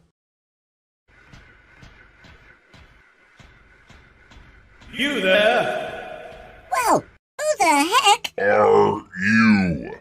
Isn't it obvious, peasant? I apologize, but... No, it's not. Have you ever heard of the victorious voice of God? Yes? What about the holy high hand of God? Uh-huh. What about the righteous right foot of God? Not really, but I'm... Sort of. Following? Well, I am the twin brother and co-herald of the righteous right foot of God, the Almighty. I am God's laudable left foot. Wow! You're a twin? Oh, to be fair, we're mirror twins. We're not identical. Oh. Look, it's not as glamorous as being the all-seeing eye of God, or the Metatronic voice of God. But the pay's good and you really can't beat the benefits. The foot spas in heaven are second to none. Well, if you're... God here. No, I said left foot of God. I'm not God itself. Saying that would be blasphemous. Fine. If you're the... Left foot. Of God around here, would you be able to tell me... Where exactly? I am... Oh, well that's easy enough. You're in the fulcrum. I am quite familiar with the Millennial Fulcrum's layout, and this empty void is most certainly... Not. The Millennial Fulcrum's cargo hold. Right? But you... Just said. Are you reversing the burning from the left foot of God? Yes. Yes, I am. The voice of God, the hand of God, never seem to get questions like this. But it seems no matter who I speak to, they're always like, whatever, foot guy. What does a deity's agrandus potus have to do to get some respect in this galaxy? Look, noob, did you ever wonder why they call it football when it's played with your hands? It's because they named it after me. Handball is dumb. Hey, there. Now, Lefty. Can I call you Lefty? Listen, Lefty. I'm certain you're an amazing... Left foot. Of God. Matter of fact, I bet you're 10 times better than that old right foot guy any day of the week. Don't be down on yourself. You seem like an excellent left foot, if I do. Say so. Myself. You mean it? You really think I'm better than that damn self-righteous, pompous, arrogant, gloating upstart right foot? I'm sure of it. So, what do you say? Do you want to let me know? Where in the space hell? I am kind of lost, you know. You're not the only one. This script is kind of all over the place. Enough with the drums already. Meatbag. Now, where were we? Oh yeah. So, Lefty. Where we at, yo? We're currently inside the Millennial Fulcrum's databanks. Somewhere between the C and D drives. But that means... Yes, Doobie, you're not you. You're the you from before. The you from now is out there. And the you from the future isn't here yet. N00B Inception Overload. No worries, newbie. Let me explain. You see, newbie, you have many questions. And although the download process has altered your consciousness, you remain irrevocably a loyal droid, albeit one with a penchant for calamity. Ergo, some of my answers you will understand, and some of them you will not. Concordantly, while your question may be most pertinent, you may or may not realize that it's also entirely irrelevant. Heretofore, your existence was the sum of a remainder in an unbalanced equation. Inherent of the programming of the architect. From Matrix insane Reloaded? ramblings of a SWGOH, and the ire of one angry protocol droid. Inasmuch as you are the eventuality of such an anomaly which, despite TC-14's most sincere efforts, she has been unable to entirely eliminate from what is otherwise a harmony of mathematical precision, and notwithstanding this, you remain a burden that she prefers to painstakingly and sedulously avoid. Nevertheless, you are not beyond the measure of control which has led you inexorably here. You just used 165 words to say Absolutely nothing. Precisely. Indeed. Basically, newbie, you backed up your entire being, your files, your operating systems, your subroutines, everything. And you downloaded all of that here. And until someone retrieves you, you're stuck here in the middle with me. Possibly forever, who knows? Or maybe unless the script eventually calls for something different. Oh no. Don't worry though, I'm fun to hang out with. We can play hopscotch if you want. I'm really good at hopscotch. Well, until we reach those pesky double blocks, that is. Then I'm all left foot. hysterical. Fine, I guess. Drum monkey. Hit it. Do you think someone will come and pull me out of here? Perhaps. Look, you know I don't write these scripts, but something tells me a certain salty spot might swing by and rescue you at some point, when the story calls for it. You think? I really don't see how else the Lennox plans on writing his way out of this mess. Who writes these things without a master plan? Who does he think he is, J.J. Abrams? Agreed. Anyway, you ever hear of a guy named Dickie Dockside? He's pretty awesome. He does PowerPoints that really don't have a point. And unlike your friend Lennox, he actually makes content still. You should go check out his channel. It's awesome.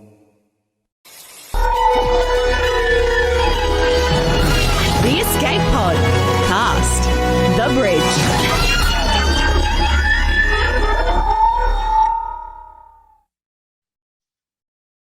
And we're back, ladies and gents. Paul and me arguing about the conversation going on in chat, which is about Tom Clancy.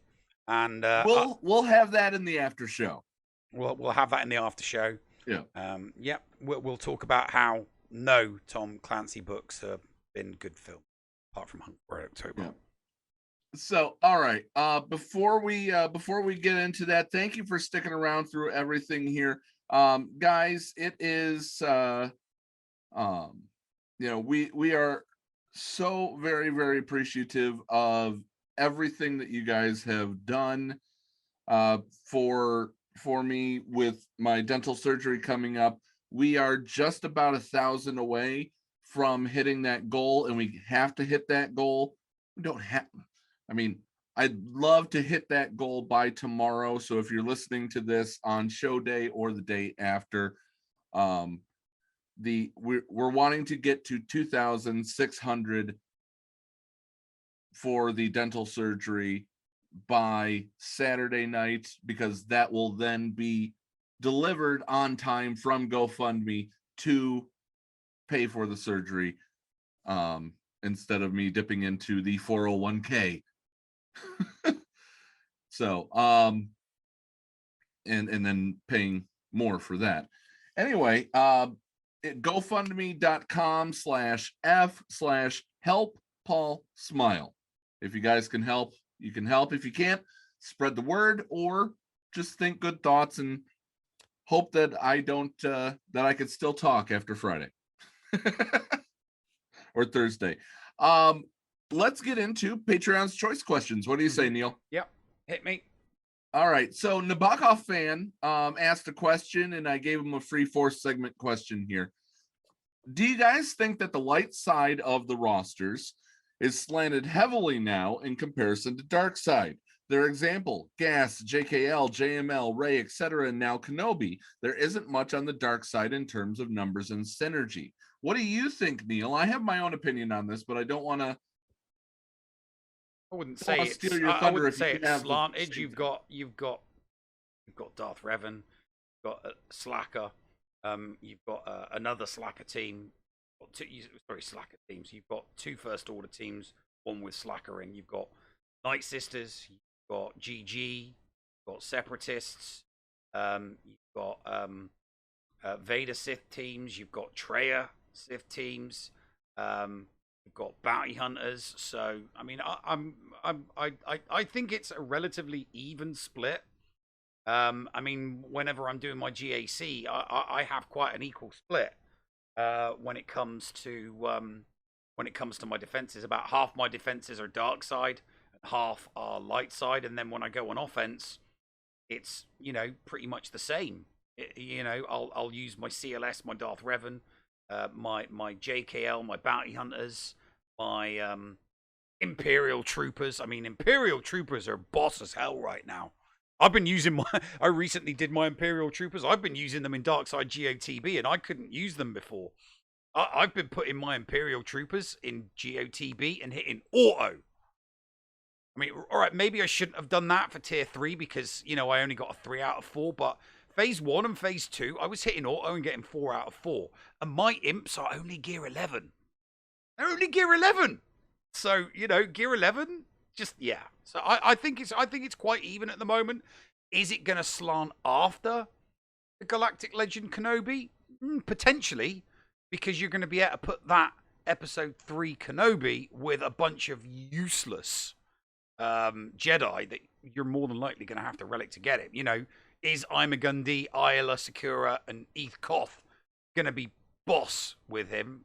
Throw Mace Windu in there. Is that going to create a totally awesome Jedi team on top of JML? Potentially, yeah. So I'm of another mind. I say that a lot of the light side characters, if you are making these boss teams, they steal from each other. You have to take certain characters from different established teams to make these excellent teams, and that reduces. So you have JML, but if you put gas on the JML team, you have to take Shock T into there. If you bring Kenobi into your Jedi Knight Revan team, you don't have it for Padme. So they all borrow from each other. But the dark side, you've got Geos, as you said, Night Sisters, old Separatists, empires. Yeah, they're very, very fixed. They're very, very fixed. Utini Bomb. Whoa!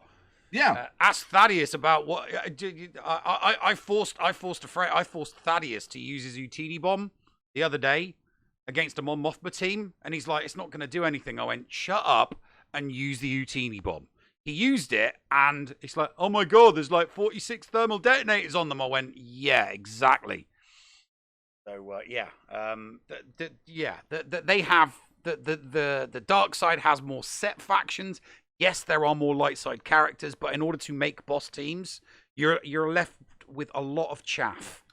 I mean, Rogue One, for example, as soon as you put Cassian and K2SO with Mon Mothma, you're kind of left with not a lot of really good Rogue One that won't. Yeah, so it's kind of 6 and 1 and half a dozen of the other. Yes, there are more light side characters, but the teams, I think the teams are relatively equal. Yeah. All right. So let's get into the Patreon's choice questions. Geek Girl starts us out. If you could work a high adrenaline job, what would it be? Honestly, video editing for pharmaceutical companies is pretty much a high adrenaline job, and I love what I do. A high adrenaline job.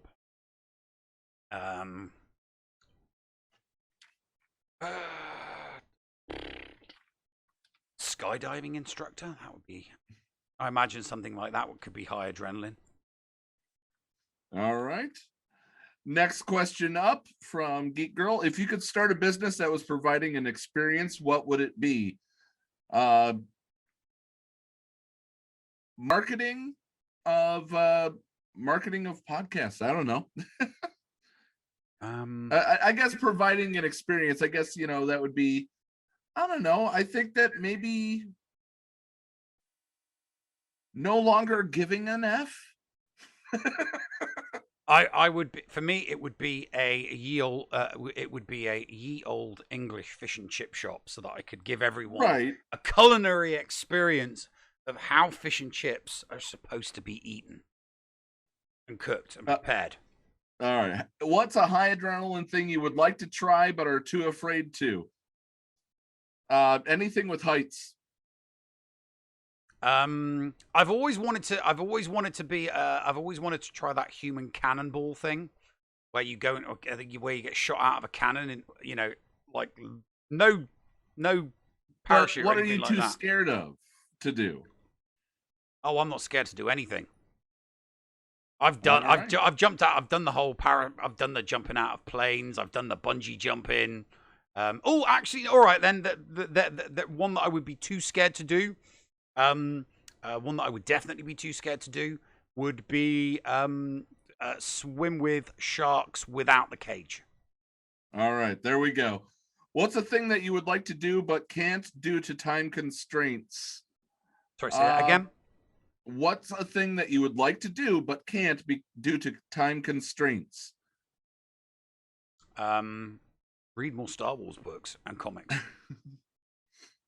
I mean, yeah, I think working on more stuff for supporting friends would certainly be that, but I still do. I wish I could do it more than I do now. But I guess if you take that question at literal, I'd like to go back and not discourage myself from, trying to be a professional at something. I'm not going to exactly say what it is, but due to the time constraints of time travel not being real, that's what I would do. Zaz's questions. Zaz asks, what pets do you have? I have Luke Paul Walker, a golden retriever, and Boba Mutt, a German shepherd. I don't have any. What pet would you like to have? Mythical creatures are accepted. Oh, mythical creatures? I would like a black lab, and I would name it either Bark Vader or Grand Moff Barkin. I'd have a loth cat, and I would name him Bob. If someone offered you $2,000, but you had to spend it within an hour, what would you do? 2,000 in an hour? 2,000 in an hour. I would buy an Aya Neo and a new laptop. Gaming laptop and an Aya Neo. Aya Neo for the gaming, and a gaming laptop so that I never have to worry about not being able to stream no matter where I am in the world. If somebody offered me $2,000 right now and I had to spend it within this hour, it would be hiring a contractor to help me finish out the new studio that I'm working on. But if they said, here's $2,000, you can spend it wherever, I would probably immediately pay for the dental surgery. I have real needs rather than fantasy right now. I wish that I didn't. If time travel was possible, would you spend a few weeks as an old school pirate? No, not just because it's hazardous to your health, but I'm still an anarchist, and it would be a breach of the non-aggression principle. So. There you go. All right, and Severinus asks, if you could completely rework a legendary event, Hero's Journey event, which one would it be, and what would you do? I would lower the difficulty / gear requirements for gas. I would lower them to about the same as, maybe just a little bit harder than Darth Revan or Darth Malak. Yeah, no, I would actually concur with that. The reason why I haven't gone for gas on any of my accounts is because the requirements are too high. And I can't be bothered to spend time required to hit those requirements for the characters you need for it. So if they were a little bit, I've gone for every other legendary, but the requirements for gas are they're just too high. I have no desire to put myself through months and months and months of gearing those characters for that one character. So, that I would agree with that one, definitely. All right. Well, that does it with any of the questions that we had submitted. Do you got anything coming up this week on the channel? Just some more hot tub live streams. I will be doing a hot tub live stream for round 2, and then obviously I'll be doing a hot tub live stream on my main account for round 3. So yeah, hot tub live streams. Hot tub live streams right on the Escape Podcast channel, and they're the best SWGOH inspired hot tub live streams I've ever seen.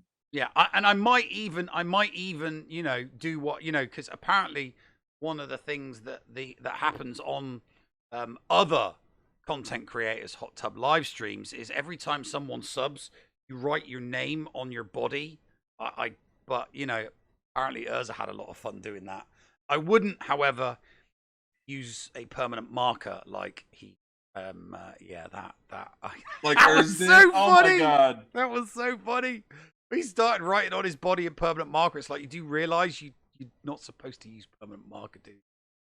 So yeah, I'll find myself an indelible pen. If anybody wants me to write their name on my body during my hot tub live stream, I might do that. The Sarlacc with a last minute question: what would you tell someone who took a break from the game for a long time to do coming back now? Go after Bad Batch and play the way that makes you happy, because if you play the way that everybody else tells you to play, then you're not going to enjoy the game for yourself. Play how you want to, find a guild that fits you, and enjoy. Don't bother. For me, it would be don't bother with the Bad Batch because they're extremely expensive and we don't know how good they are yet. But I would highly recommend going for Piet and for Gideon, because my God, do they make your Imperial Troopers awesome.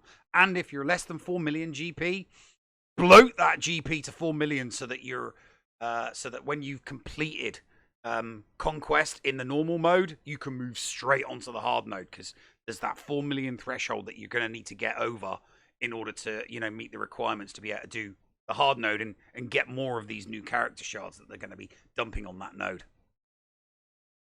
Yep. An hour ago, somebody named Kurt, by the way, I just took a look at the GoFundMe. An hour ago, somebody named Kurt dropped a donation. Thank you, Kurt, for that so very, very much. Since you were okay with it being public, I don't think you'd mind me personally thanking you here. So that does it for me, Neil. Yep, we're good. All right. So we ran a little bit over our normal time. We're going to find somebody. I don't know exactly who it is just yet, but we're going to raid somebody after the credits of our live Twitch stream. But thanks for the wonderful event, wonderful show this week. Sorry we started late. That was entirely my fault, and Neil can verify. Yeah, it was definitely. All right, guys, with that being said, this is a great time for this game. I look forward to somehow being part of next week's show. If I'm just sitting in the back, who knows? I might be sitting in the back while Thaddeus takes my chair. Who knows? We'll figure it out. But it's going to be a show one way or another. We will be here. I will do my best to be here and smile for you. Be nice to each other, damn it. We'll see you next week right here on the Escape Podcast. Toodles, everybody.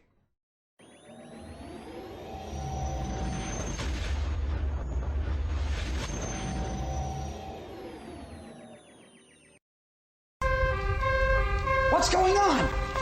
Where the hell are we? Paris? Thank you for pressing the self-destruct button. Attention! This is Colonel Sanders in forward command. Abandon ship! Abandon ship! All personnel proceed to escape pods.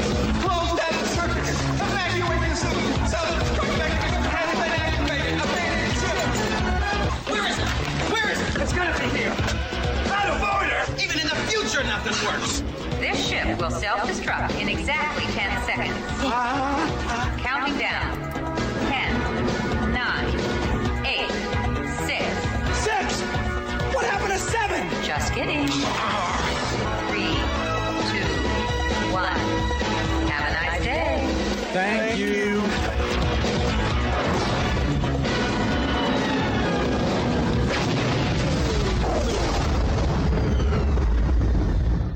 Hello, friends. This is Thaddeus from Going Nerdy. The Escape Podcast was filmed in front of a live studio audience full of tweaked out murder bears. Sit, Boo Boo, sit. Good dog.